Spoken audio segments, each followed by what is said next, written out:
অনাকাঙ্ক্ষিত অস্থিরতা তৈরিতে স্বৈরাচার পুনরুত্থানের শঙ্কা। জুলাই অভ্যুত্থানের স্মৃতি জাদুঘর উদ্বোধনে প্রধানমন্ত্রী আজ থেকে সর্বসাধারণের জন্য উন্মুক্ত। দিল্লিতে শেখ হাসিনাকে বক্তব্য দেওয়ার সুযোগ দেয়ায় ঢাকায় ক্ষোভ। বাংলাদেশের সার্বভৌমত্বের প্রতি অবমাননা হিসেবে আখ্যা। গাজীপুরে গ্যাস সংকটের চরম বিপাকে বস্ত্র শিল্প উদ্যোক্তারা। উৎপাদন ব্যাহত, হাওড়ে কৃষকদের দুঃখ লাঘবের শীত সহনশীল ধানের জাত উদ্বোধন। এবং ইরান যুদ্ধে আমেরিকার দূরপাল্লার ক্ষেপণাস্ত্র ভান্ডার প্রায় ফাঁকা। সিএনএন-এর প্রতিবেদন, মার্কিন আকাশ প্রতিরক্ষায় বড় ঝুঁকি বলেছেন বিশেষজ্ঞরা।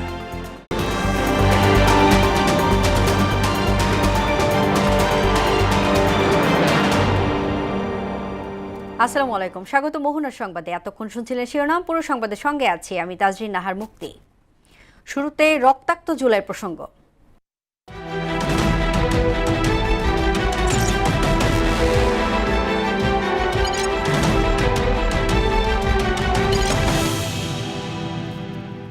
শুধু ২৪-এর আন্দোলন নয়, জুলাই গণ অভ্যুত্থান স্মৃতি জাদুঘরকে দেশের সব গণতান্ত্রিক আন্দোলনের প্রতিচ্ছবি বলে উল্লেখ করেছেন প্রধানমন্ত্রী তারেক রহমান। বুধবার সকালে এই জাদুঘরের উদ্বোধন অনুষ্ঠানে তিনি বলেন, ফ্যাসিবাদ মুক্ত বাংলাদেশে কেউ কেউ অহেতুক ইস্যু তৈরি করে অস্থিরতা সৃষ্টির অপচেষ্টা করছে, কিন্তু বাংলাদেশ কখনোই আর দাবেদার রাষ্ট্রে পরিণত হবে না। পলাতক স্বৈরাচারের পুনরুত্থানের পর কেউ সুগম করছে কিনা সেটিও ভেবে দেখার আহ্বান জানান প্রধানমন্ত্রী তারেক রহমান। তানজিদ ভুঁইয়ার প্রতিবেদন। ২০০৮ পরবর্তী ১৭ বছরে আওয়ামী অপশাসনের বিরুদ্ধে পুঞ্জীভূত ক্ষোভের বহিঃপ্রকাশ ২৪ জুলাই আন্দোলন। ছাত্র জনতার প্রতিরোধের মুখে দেশ ছাড়তে বাধ্য হন স্বৈরশাসক শেখ হাসিনা। তখনকার আন্দোলন আর প্রতিরোধের স্মৃতিচিহ্ন ও দালিলিক প্রমাণ দিয়ে সাজানো হয়েছে জুলাই গণ অভ্যুত্থান স্মৃতি জাদুঘর। অভ্যুত্থানের ২ বছর পূর্তিতে শেরেবাংলা নগরে এই জাদুঘর উদ্বোধন করেন প্রধানমন্ত্রী তারেক রহমান। এ সময় উপস্থিত ছিলেন সাবেক অন্তর্বর্তী সরকারের প্রধান উপদেষ্টা অধ্যাপক মোহাম্মদ ইউনুস। উদ্বোধন শেষে জাদুঘরের বিভিন্ন গ্যালারি ঘুরে দেখেন প্রধানমন্ত্রী। গণ অভ্যুত্থানের স্মৃতি, শহীদদের আত্মত্যাগ এবং আন্দোলনের নানা গুরুত্বপূর্ণ ঘটনা, স্বৈরাচার আওয়ামী সরকারের নির্মমতা সংবলিত আলোকচিত্র পরিদর্শন করেন তিনি। জুলাই ৩৬ শীর্ষক আলোচনা সভায় সরকার প্রধান বলেন, সকল গণতান্ত্রিক আন্দোলনের প্রতিচ্ছবি বহন করা এই স্মৃতি জাদুঘর পরবর্তী প্রজন্মকে অনুপ্রেরণা যোগাবে। জুলাই গণ অভ্যুত্থান স্মৃতি জাদুঘর ভবিষ্যতের প্রজন্মের সামনে তাদের পূর্বসূরিদের সাহসী ইতিহাস যেমন তুলে ধরবে, অপরদিকে তাদের সামনে উন্মোচিত হবে বিতাড়িত ফ্যাসিস্টদের মুখোশ। দীর্ঘ ১.৫ দশকের বেশি সময় ধরে ফ্যাসিবাদ বিরোধী আন্দোলনে হাজার হাজার মানুষ গুম, অপহরণের শিকার হয়েছিলেন।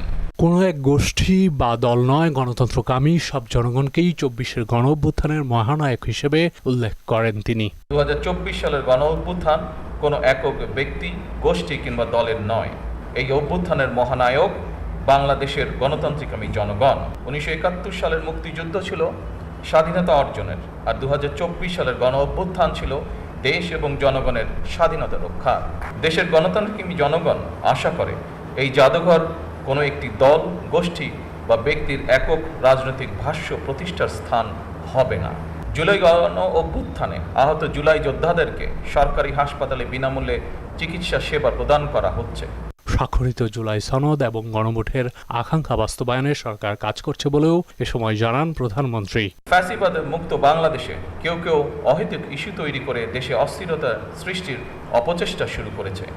এসব পরিস্থিতি তৈরি করে তারা নিজেদের অজান্তেই পতিত পরাজিত পলাতক স্বৈরাচারের পুনরুত্থানের পথ সুগম করছে কিনা সেটি মনে হয় ভেবে দেখা প্রয়োজন আমাদের। দেশ পুনর্গঠনের মাধ্যমে একটি স্বনির্ভর, সমৃদ্ধ, নিরাপদ গণতান্ত্রিক বাংলাদেশ প্রতিষ্ঠার মাধ্যমে আমরা শহীদদের কাঙ্ক্ষিত বাংলাদেশ গড়তে চাই ইনশাআল্লাহ। বাংলাদেশ কখনোই দাবেদার রাষ্ট্রে পরিণত হবে না বলেও জানান প্রধানমন্ত্রী তারেক রহমান। বাংলাদেশ আর কখনোই দাবিদারি রাষ্ট্রে পরিণত হবে না ইনশাআল্লাহ। এই প্রত্যাশায় জুলাই গণ অভ্যুত্থান স্মৃতি জাদুঘরের শুভ উদ্বোধন ঘোষণা করছি। তানজিদ ভুঁইয়া, মোহনা সংবাদ, ঢাকা। এক বছরেরও বেশি সময় ধরে আলোচনার কেন্দ্র থাকা জুলাই গণ অভ্যুত্থান স্মৃতি জাদুঘর আজ থেকে জনসাধারণের জন্য উন্মুক্ত হচ্ছে। আন্দোলনের ঘটনা প্রবাহ, শহীদ ও আহতদের স্মৃতি আলোকচিত্র, ব্যক্তিগত ব্যবহার্য সামগ্রী এবং বিভিন্ন ডিজিটাল প্রদর্শনীর জায়গা পেয়েছে এই জাদুঘরে। জনসাধারণের জন্য আজ প্রথম দিনে 900টি টিকিট গতকাল বিকেল 4টার মধ্যেই বিক্রি হয়েছে। এদিকে উদ্বোধনের দিনই সেখানে ভিড় করেন অনেক দর্শনার্থী। আওয়ামী লীগ গুম, খুন ও টাকা পাচারের মতো জঘন্য অপরাধ করলেও তাদের কোনো অনুশোচনা নেই বলে ক্ষুব্ধ প্রতিক্রিয়া জানিয়েছে ভারপ্রাপ্ত রাষ্ট্রপতি হাফিজ উদ্দিন আহমেদ। তিনি বলেন, ডিসেম্বরে আওয়ামী লীগে দেশে ফেরার হুমকি জনগণই প্রতিহত করবে। বুধবার দুপুরে চীন মৈত্রী সম্মেলন কেন্দ্রে গণ অভ্যুত্থান দিবসের অনুষ্ঠানে হাফিজ উদ্দিন আহমেদ জানান, জুলাইয়ের আন্দোলনে আহতদের সুচিকিৎসা দেওয়ার পাশাপাশি সবার মর্যাদা নিশ্চিত করা হবে। এত অন্যায়, অবিচার, খুন, গুম, মানি লন্ডারিং, হত্যা, নির্যাতন, আয়নাঘর, এতে তারা কোন লজ্জাবোধ করে না তো। আবার বলে যে ডিসেম্বর মাসে আসেন, দেশে এসে পদার্পণ করবেন। আমরা অপেক্ষা করে আছি, আসেন দেশে। দেশে আছেন, দেখা হবে ইনশাল্লাহ রাজপথে। 27 বছর বয়সে মুক্তিযুদ্ধ করেছি, এখন 82 বছর বয়সে আরেকটা করব বাংলাদেশের জন্য। গণভোটের রায় উপেক্ষা করলে বিএনপি বাঁচার পথ পাবে না বলে মন্তব্য করেছেন জামায়াতে আমির ডক্টর শফিকুর রহমান। তিনি বলেন, এই 5 মাসে সরকারের কর্মকাণ্ড বিবেচনায় আরেকটি বিপ্লব আসন্ন হয়ে পড়েছে, সেই জন্য দেশবাসীকে প্রস্তুত থাকতে বলেন তিনি। বুধবার দুপুরে রাজধানীতে 11 দলীয় ঐক্যের সমাবেশে এসব কথা বলেন ডক্টর শফিক। আরও জানাচ্ছেন উষা ফেরদৌস। রাজধানীর বায়তুল মোকাররম জাতীয় মসজিদের দক্ষিণ গেটে জুলাই গণ অভ্যুত্থানের দ্বিতীয় বার্ষিকী উপলক্ষে 11 দল আয়োজিত গণসমাবেশে গুড়ি গুড়ি বৃষ্টি উপেক্ষা করে যোগ দেন হাজারো নেতাকর্মী সমর্থক। এতে সুশাসন ও মানবিক দেশ গড়ার আহ্বান জানিয়ে বিএনপিকে নেতিবাচক রাজনীতি পরিহারের আহ্বান জানান ঐক্যের শীর্ষ নেতারা। বিএনপি ক্ষমতায় বসার পর আপনারা জনরায় আর গণভোট দুটোকে বিচ্ছিন্ন করছেন। আপনি যদি ক্ষমতায় থাকতে হয়, আপনি গণভোটের রায় বাস্তবায়ন করতে হবে। বাংলাদেশের স্বাধীনতা, সার্বভৌমত্ব রক্ষা করতে চায়, বিদেশিদের হাত থেকে বাংলাদেশকে নিরাপদ রাখতে চায়। আবার নতুন করে যেই ফ্যাসিবাদ জেগে বসার চেষ্টা করছে, যদি আমরা শুরুতেই তাকে সঠিকভাবে ফ্যাসিবাদের পথ থেকে সরিয়ে আনতে না পারি, তাহলে 1400 দ্বিগুণে 2800 মানুষের রক্তের মাধ্যমে আমাদের এই ফ্যাসিবাদ মুক্ত করতে হবে। প্রধান অতিথির বক্তব্যে জামায়াত আমির ও বিরোধী দলীয় নেতা ডাক্তার শফিকুর রহমান বলেন, দেশের পরিস্থিতি দেখে মনে হচ্ছে আরেকটি বিপ্লব আসন্ন। মাত্র 5 মাসের ভিতরে জনগণের সাথে এত বিশ্বাসঘাতকতা করলেন কেন? আপনারা যদি বিশ্বাসঘাতকতা না করতেন, আমাদের তো অস্থিরতার কোনো কারণ ছিল না। প্রিয় দেশবাসী, আপনারা প্রস্তুত হন। সব দেখে মনে হচ্ছে আরেকটা অনিবার্য বিপ্লব আসন্ন। জনগণের রায়ের প্রতি সম্মান দেখানোর আহ্বান জানিয়ে জামায়াত আমির বলেন, যারা জনগণের রায় অস্বীকার করেছে তাদের অপমানজনকভাবে বিদায় নিতে হয়েছে। ফ্যাসিবাদী আচরণ ছেড়ে দেন, জনগণ ফুলের মালা দিয়ে আপনাদেরকে বরণ করবে, দেশ গড়ার কাজে সাহায্য করবে। বাংলার জমিনে কোনো ফ্যাসিবাদকে আমরা সহ্য করব না। গণভোটের গণরায় মেনে নেন। 70 ভাগ মানুষের রায়কে অপমান করবেন না, অপমান করে বাঁচার পথ খুঁজে পাবেন না। জুলাই আন্দোলনের কৃতিত্ব কোনো একক ব্যক্তি বা রাজনৈতিক দলের নয়, বরং সমগ্র জনগণের বলেও মন্তব্য করেন ডাক্তার শফিক। এই আন্দোলনের মাস্টারমাইন্ড 18 কোটি নির্যাতিত মানুষ। উষা ফেরদৌস, মোহনা সংবাদ, ঢাকা। পলাতক ও দণ্ডপ্রাপ্ত শেখ হাসিনাকে দিল্লিতে গণমাধ্যমের সঙ্গে সরাসরি কথা বলার সুযোগ করে দেওয়ার তীব্র ক্ষোভ প্রকাশ করেছে বাংলাদেশ। একই সঙ্গে গণহত্যাকারী শেখ হাসিনা ও তার চক্রে বাংলাদেশের রাজনীতিতে আর কোনো স্থান নেই এবং ভবিষ্যতেও থাকবে না বলে জানিয়েছে পররাষ্ট্র মন্ত্রণালয়। বুধবার পররাষ্ট্র মন্ত্রণালয়ের এক বিবৃতিতে এ তথ্য জানানো হয়েছে। এতে বলা হয়, দণ্ডপ্রাপ্ত শেখ হাসিনা ও তার সহযোগীরা বাংলাদেশ রাষ্ট্র ও জনগণের বিরুদ্ধে বিষোদ্গার মূলক বক্তব্য দিয়েছেন, যা বাংলাদেশের সার্বভৌমত্বের জন্য অবমাননা এবং জুলাই বিপ্লবের শহীদদের প্রতি অপমানের শামিল। এদিকে এক ফেসবুক পোস্টে শেখ হাসিনাকে ইঙ্গিত করে সাবেক স্বরাষ্ট্র প্রতিমন্ত্রী সোহেল তাজ বলেছেন, মানুষ কতটা নির্লজ্জ হলে তার সব কৃতকর্ম অস্বীকার করতে পারে এবং দলকে বিভ্রান্ত করে ফিরে আসার অবাস্তব স্বপ্ন দেখাচ্ছে। জ্বালানি সংকট মোকাবেলায় আরও কিছুটা সময় চেয়ে দেশবাসীকে ধৈর্য ধরার আহ্বান জানিয়েছে শিল্প ও বাণিজ্য মন্ত্রী খন্দকার আব্দুল মুক্তাদির। বুধবার দুপুরে সিলেট জেলা শিল্পকলা একাডেমিতে জুলাই গণ অভ্যুত্থান দিবসের আলোচনায় এ কথা বলেন তিনি। গ্যাস বিদ্যুৎ সংকটের জন্য আওয়ামী লীগ সরকারের অব্যবস্থাপনাকে দায়ী করে মন্ত্রী বলেন, অতিরিক্ত আমদানি নির্ভরতার কারণে বর্তমান পরিস্থিতি তৈরি হয়েছে।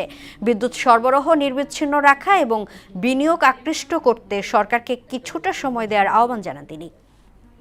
বিদ্যুতের পরিস্থিতি স্বাভাবিক করতে শুধু বাসাবাড়ির জন্য না, শিল্প কলকারখানা, সার কারখানা, বিদ্যুৎ উৎপাদন এবং নতুন নতুন বিনিয়োগ যারা করবে তাদেরকে যোগান দেয়া, এই সব কিছুর জন্য একটা আদর্শ স্বাভাবিক পরিবেশ তৈরি করার জন্য কিছু সময় দিতে হবে। এই সময় আপনি শুধু সরকারকে দিবেন না, এই সময় আপনার নিজেকেও দিতে হবে। গ্যাস সংকটকে চরম বিপাকে গাজীপুরের বস্ত্র শিল্প মালিক ও স্থানীয় বাসিন্দারা। এতে ব্যাহত হচ্ছে শিল্প কলকারখানার উৎপাদন, বাড়ছে ব্যয়। এমন অবস্থায় নির্ধারিত সময়ে রপ্তানি পণ্য পাঠানো নিয়েও দেখা দিয়েছে শঙ্কা। গাজীপুর থেকে আতিকুর রহমান ও আলহাজ হোসেনের তথ্যচিত্রে জানাচ্ছেন মিশেল বিনতে আনোয়ার।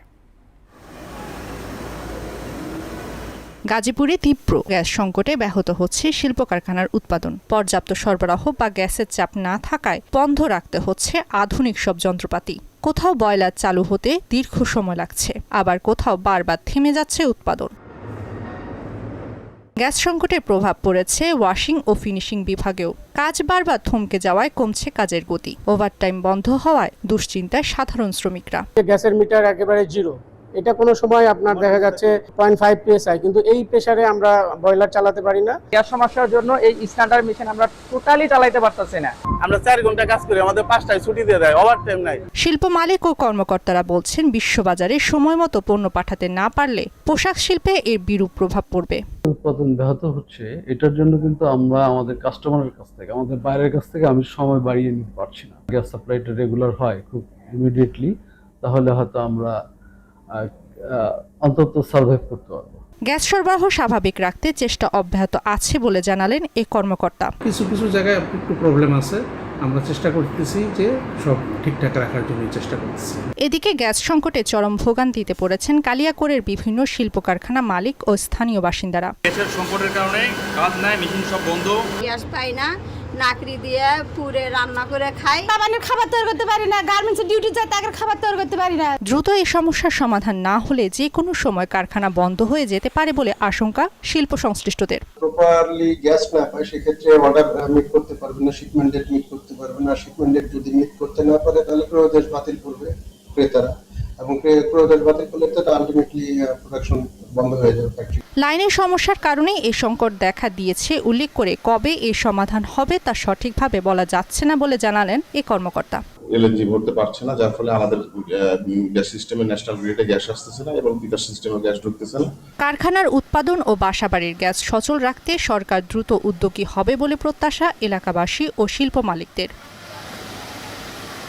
মিশেল বিনতে আনোয়ার, মোহনা সংবাদ। হাওরের কৃষকের দুঃখ কষ্ট লাঘবে সম্ভাবনার দ্বার উন্মোচন করেছে বাংলাদেশ ধান গবেষণা ইনস্টিটিউট। বন্যার ঝুঁকি মোকাবেলায় স্বল্পমেয়াদী ও ঠান্ডা সহিষ্ণু ব্রিড ধান 118 উদ্বোধন করে এই সম্ভাবনা জাগিয়েছে বিজ্ঞানীরা।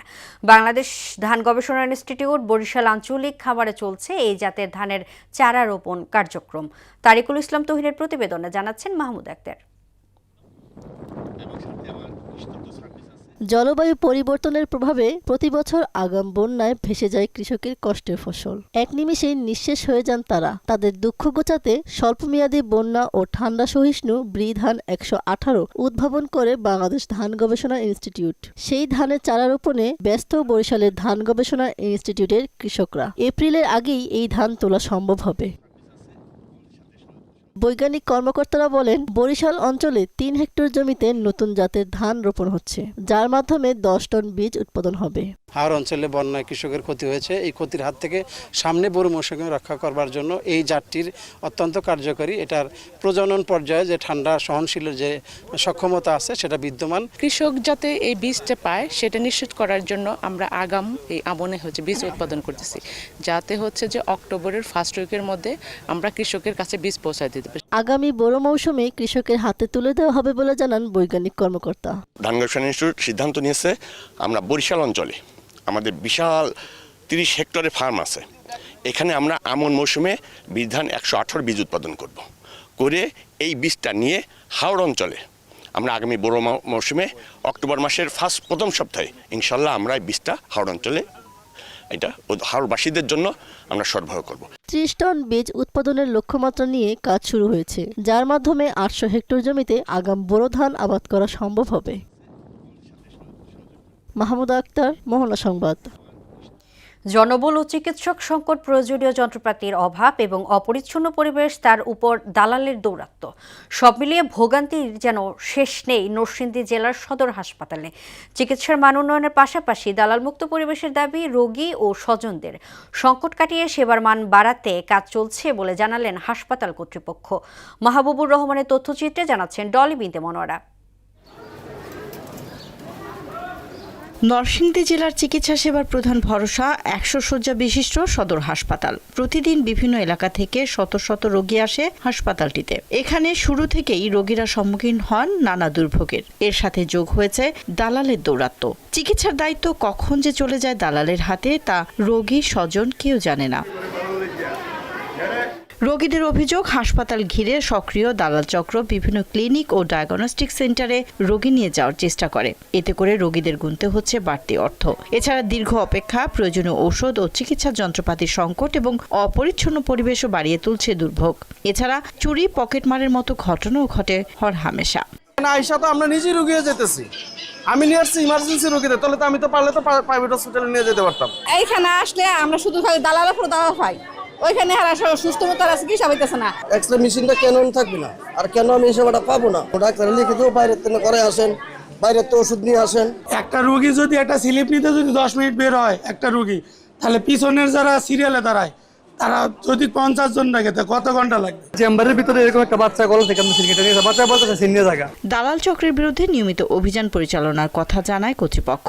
হাসপাতালে আমাদের এখন 15 জন চিকিৎসক আছেন, কনসালটেন্ট সহ 15 জন চিকিৎসক দিয়ে কি আমাদের সেবা সম্ভব? আমাদের এখানে একটা দালাল একটা প্রকল্প চলছিল এবং ওদেরকে কয়েকদিন হাজতেও রাখা হয়েছে। এখনো আমাদের ফেস করতে হচ্ছে সমস্যা। হাসপাতালের সেবার মান উন্নয়নের কাজ চলছে বলে জানিয়েছেন নরসিংদীর সিভিল সার্জন। একার পক্ষে সম্ভব না, এটা সবাইকে নিয়ে বুঝতে হবে। এটা সবার মতামত লাগবে, সবার সহযোগিতা লাগবে।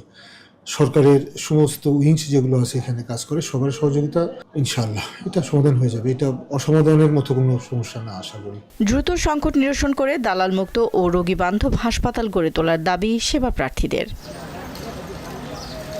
ডলি বিনতে মনোয়ারা, মোহনা সংবাদ। গাজীপুরের কালিয়াকৈর উপজেলায় 33 সরকারি প্রাথমিক বিদ্যালয়ে নেই প্রধান শিক্ষক। ভারপ্রাপ্ত প্রধান শিক্ষক দিয়ে চলছে শিক্ষা কার্যক্রম। এতে প্রশাসনিক কাজের পাশাপাশি পাঠদানেরও চাপ বাড়ছে বলে জানিয়েছে স্কুল সংশ্লিষ্টরা। আলহাজ হোসেনের প্রতিবেদনে জানাচ্ছেন তাসিন তারিনের প্রতিবেদন।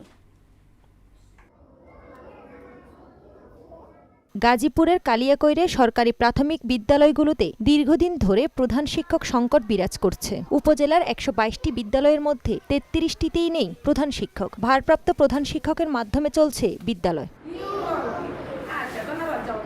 এতে প্রশাসনিক কার্যক্রমের পাশাপাশি পাঠদানও ব্যাহত হচ্ছে বলে জানান শিক্ষকরা। প্রধান শিক্ষক না থাকলে যে সহকারী শিক্ষকের উপর দায়িত্ব অর্পণ হয়েছে উনি ওনার ক্লাসগুলো সঠিক সময় করতে পারতেছে না। প্রধান শিক্ষকের দায়িত্বটা একজন সহকারী শিক্ষক পালন করতেছে, সবকিছু তার করতে হয়। সেক্ষেত্রে দেখা যায় যে তিনি তার যে রেগুলার ক্লাসগুলি সেগুলো সবগুলো সে নিতে পারতেছে না। অফিসিয়াল বিভিন্ন কাজকর্মে বিভিন্ন মিটিং এ গেলে স্কুলে পড়াশোনার কিছুটা ব্যাহত হয়, ব্যাঘাত ঘটে। আমাদের এখানে দীর্ঘদিন যাবৎ প্রধান শিক্ষকের পদটা শূন্য আছে, তার পদে আমরা এখনো কোনো প্রধান শিক্ষক পাইনি। পাঠদান ঠিক মতো করতে পারতেছি না, বিভিন্ন পাঠে আমাদের ক্লাসের শিক্ষকের সংকট রয়েছে। প্রধান শিক্ষকটা আমাদের দিয়ে দিলে, তাৎক্ষণিকভাবে দিয়ে দিলে আমাদের ক্লাস হ্যাম্পার হবে না এবং আমরা মানসম্মত একটা শিক্ষা দিতে পারবো। প্রধান শিক্ষক না থাকায় সমস্যা হচ্ছে উল্লেখ করে উপজেলা শিক্ষা কর্মকর্তা বলেন, ঊর্ধ্বতন কর্তৃপক্ষকে জানানো হয়েছে, দ্রুতই সমস্যার সমাধান হবে। প্রাথমিক বিদ্যালয় পর্যায়ে যে প্রধান শিক্ষকের যে শূন্য পদগুলো আছে সেটি অচিরেই পূরণ করা সম্ভব হবে এবং যে সমস্যাগুলো হচ্ছে প্রশাসনিক এবং ব্যবস্থাপনা দিক থেকে যে সমস্যাগুলো হচ্ছে সেটিও আশা করছি অচিরেই এটি আমরা ওভারকাম করতে সক্ষম হব। সংকট দীর্ঘায়িত হলে প্রশাসনিক ও একাডেমিক কার্যক্রম আরও ব্যাহত হতে পারে, তাই শীঘ্রই শূন্যপদ পূরণের দাবি সংশ্লিষ্ট সকলের। তাহসিন তারিন, মোহনা সংবাদ। আন্তর্জাতিক প্রসঙ্গ। হরমুজ প্রণালী দিয়ে জাহাজ চলাচলের একটি নির্দিষ্ট ভৌগোলিক রুট নিয়ে সমঝোতায় পৌঁছেছে ইরান ও ওমান। তেহরানের দাবি, এই চুক্তির সঙ্গে যুক্তরাষ্ট্রের কোনো সংশ্লিষ্টতা নেই। তবে মার্কিন প্রেসিডেন্ট ডোনাল্ড ট্রাম্প বলেন, যুক্তরাষ্ট্রের সঙ্গে হরমুজ নিয়ে আলোচনা বেশ ভালোভাবেই এগোচ্ছে। বুধবার ইরান ও ওমান প্রণালীটির মধ্য দিয়ে প্রস্তাবিত শিপিং রুটের ভৌগোলিক স্থান চূড়ান্ত করে। ইরানের পররাষ্ট্র মন্ত্রণালয়ের মুখপাত্র ইসমাইল বাঘেই জানান, এই চুক্তির বিষয়ে একটি যৌথ বিবৃতি তৈরির কাজ চলছে, যেখানে প্রযুক্তিগত, আইনি ও নিরাপত্তার বিষয়গুলো রয়েছে। ফুটবল। ইউরোপিয়ান ফুটবলের সর্বোচ্চ আয় করা ক্লাবের তালিকায় শীর্ষস্থান ধরে রেখেছে স্প্যানিশ জায়ান্ট রিয়াল মাদ্রিদ। শুধু তাই নয়, 2025-26 মৌসুমে বার্ষিক পরিচালন আয় 1.221 বিলিয়ন ইউরো ছুঁয়ে বিশ্বের ইতিহাসে প্রথম ক্রীড়া প্রতিষ্ঠান হিসেবে 1.2 বিলিয়ন ইউরো আয়ের মাইলফলক স্পর্শ করেছে ক্লাবটি। এই হিসেবে খেলোয়াড় বিক্রির অর্থ ধরা হয়নি। ফোর্বসের প্রকাশিত তথ্য অনুযায়ী রিয়ালের এই আয় আগের মৌসুমের তুলনায় 3.1% বেশি। রিয়ালের আর্থিক প্রবৃদ্ধি এখন মাঠের ফলাফলের উপর আগের তুলনায় অনেক কম নির্ভরশীল, বরং নিজেদের সম্পদের সর্বোচ্চ ব্যবহার, বিপণন এবং বাণিজ্যিক কার্যক্রম থেকেই হয়েছে সিংহভাগ আয়। দর্শক, এই পর্যায়ে জানিয়ে দিচ্ছি আজকের সংবাদপত্রের গুরুত্বপূর্ণ শিরোনাম।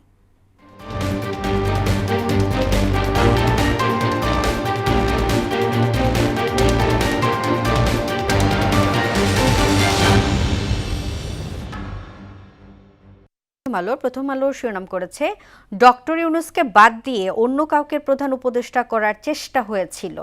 বিশেষ সাক্ষাৎকারে অধ্যাপক আসিফ নজরুল।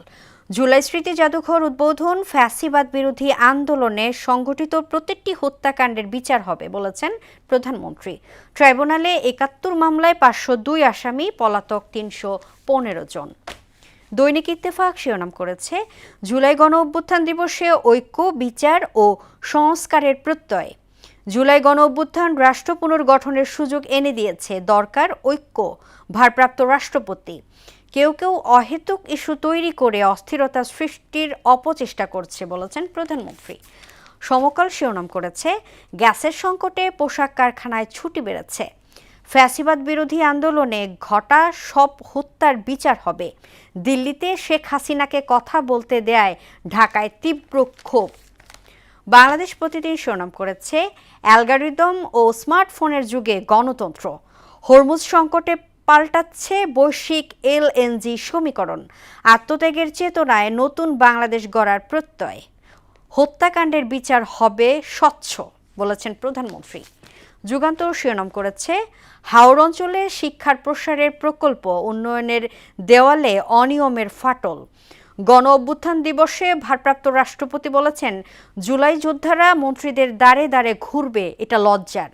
জুলাই স্মৃতি জাদুঘর উদ্বোধন, প্রতিটি হত্যাকাণ্ডের বিচার হবে বলেছেন প্রধানমন্ত্রী। এবং আমার দেশ শিরোনাম করেছে, 11 দলের গণসমাবেশে বিরোধী দলীয় নেতা, আরেকটি বিপ্লব আসন্ন, প্রস্তুত থাকতে হবে। ঢাকার ক্ষুব্ধ প্রতিক্রিয়া, খুনি হাসিনাকে দিল্লিতে বক্তব্যের সুযোগ দেয় বাংলাদেশের সার্বভৌমত্বের অবমাননা। দরজা খুলল জুলাই স্মৃতি জাদুঘরের। দর্শক, এই ছিল সংবাদপত্রের গুরুত্বপূর্ণ শিরোনাম। শেষ করব মোহনার সংবাদ, যাবার আগে শিরোনামগুলো দেখে নিচ্ছি আরও একবার।